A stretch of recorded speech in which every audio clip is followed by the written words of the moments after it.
Australian Sports Show, of course, the Southern Footy League deep into the finals. As always, the Press, Craig Warman, good enough to give us some time. Craig? Hi, boys. How are we? Big weekend, mate. And it always is around finals, isn't it? But let's have a look at it, mate. Noarlunga up against Ranella. Most people would have... that's coming up. Flagstaff Hill up against Noarlunga. Most people would have thought Flaggies will be a blowout because that's how they've been all year. Time on, mate, it's down to the wire.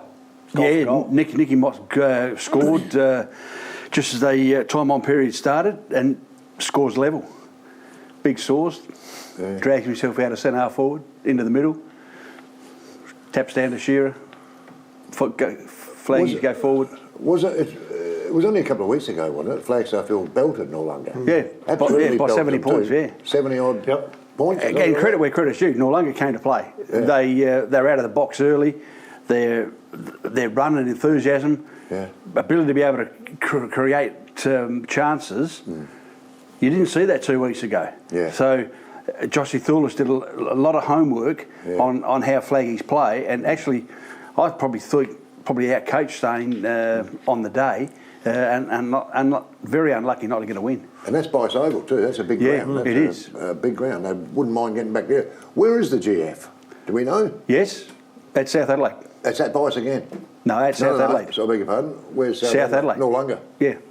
Oh, okay. Okay, another big ground. Yep, we always have our grand finals at South Adelaide. Mate, I'm interested. Let's have a quick look at the best players. So for Flaggies, you've got Kirk, Beenham, Short, Bunworth, Jacobs and Kersley.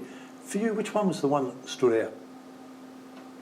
Oh, I really like the game of young Adam Bunworth. Yeah. He's played a lot of footy this year down at West Adelaide Reserves. Came back in. He's your nuggety little go-getter in the middle, and I thought he was terrific. And probably second to him would have been Kirky in defence. He's just does the job week in, week out. Yeah. He's just Mr. Reliable. He just doesn't get beaten. And he's good overhead, and he's got that long penetrating left foot that gets him out of and Flaggies out of a lot of trouble quite often. How were Noarlunga able to lock them down, mate? Because Flaggies have been such a free-flowing, high-scoring team, and they're able to keep it to a 72-60. Yeah, well, just Noarlunga's ability to... They played a bit like Richmond, the old chaos football. Play on at all costs, keep the ball moving, don't go back and take a kick, just keep momentum going our way, and at stages it worked really well for them. Yeah, Ranella, mate. What about Ranella? Phil's mob, Billy's back, playing in the middle. That's pretty handy. But that's a big win. That's a bombing. They bombed them by 10 goals, which we didn't expect. Last week when we spoke, we thought that'd be a really tight one. Well, they normally are Morphettville Ranella games, and we only got to think back 9 weeks ago, and Morphe's actually beat Ranella on the smaller ground. The bigger ground certainly helped Ranella down at Port Noarlunga. But Morphettville, unfortunately, they've just had one of those years. Poor old Handles, he's still wandering around trying to find out who dropped the mirror, who kicked the cat or walked under the ladder, because they've been hit with the injury stick really badly.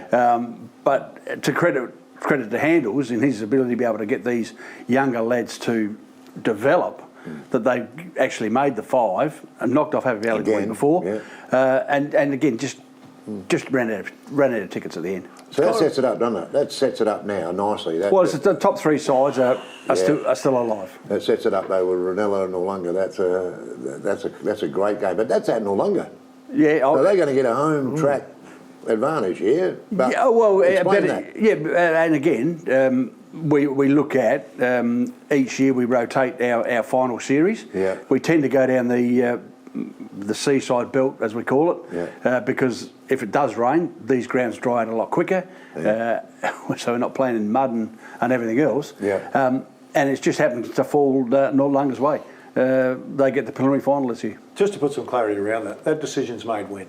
It's not like it's made last week, is it? Oh, no, it's an ongoing thing that's been going... So start of the season? No, it's been going probably now in our league for probably 8 or 9 years. Yeah, but at what stage would they... Is that penciled in? This is where the finals will be. Do Do you do that before the season started this season? That Yeah, the game basically. would be at Noarlunga? Yeah. So it's not like you go. Yeah, that's right. Not as if it was made yesterday. You think, hey, we'll get home finally. Mind you, they'll draw a crowd to both of these sides. What are you thinking? What are you thinking, Noarlunga or Ranella? I was really impressed with Noarlunga, but in saying that, Ranella got young Sammy Whitbread, the current male medalist, back into the side last week, and he along with Tyler Davies certainly gave them the spark that they needed, and it was good to see young Bailey Marshman clunk a few. He's been a little bit off at centre half forward. Oh, who do you like? Oh, I like Ranella. I know you like Ranella, but I say if Noarlunga come to the game and play the same way that they did play against Flaggies, that chaos football, they'll give Ranella a run. And being at home, last time they played down there was only a couple of goals in it. Noarlunga won that particular game as well. Yeah. I've just got an inkling that Noarlunga might just snip them. Well, that's got to give him enormous confidence, I think. Noarlunga, get him within a couple of flaggies and nearly winning the game. That's got to give him enormous. It proves flaggies are gettable. Yeah, but it gives Noarlunga a bit of a boost as well. Hey, we nearly got flaggies. We'll get them again next time. Let's get over Ranella. Although, Ranella a funny mob. Yeah, but preliminary finals, as we know, these two sides, and there's no low loss between these two sides either, just quietly, over 100 years of games against each other. This will be a battle royale. Don't worry about that. Okay. I want to talk about unusual things in prelim finals. What about the women, mate? Christie's Beach have been top all year. Gone. And lose by a point to Flagstaff Hill. That's tough when you go that way. Well, you've got to feel sorry because they come up against Ranella, who, all right, yes, it was a windy, wet day, etc., and Ranella got the better of them, but to then come up, and they were ahead all day. Yep. And Flaggy's got a goal right at the end to pip them by a point. So you really feel sorry for the young Saint girls, but preliminary finals are one on the day, aren't they? They sure are. So Flaggies play Ranella now in the women's, mate. Yeah, and 2:55 down at South Adelaide's. Yeah, on Sunday. Yep. And of course, let's not forget Flagstaff Hill are going for the three-peat.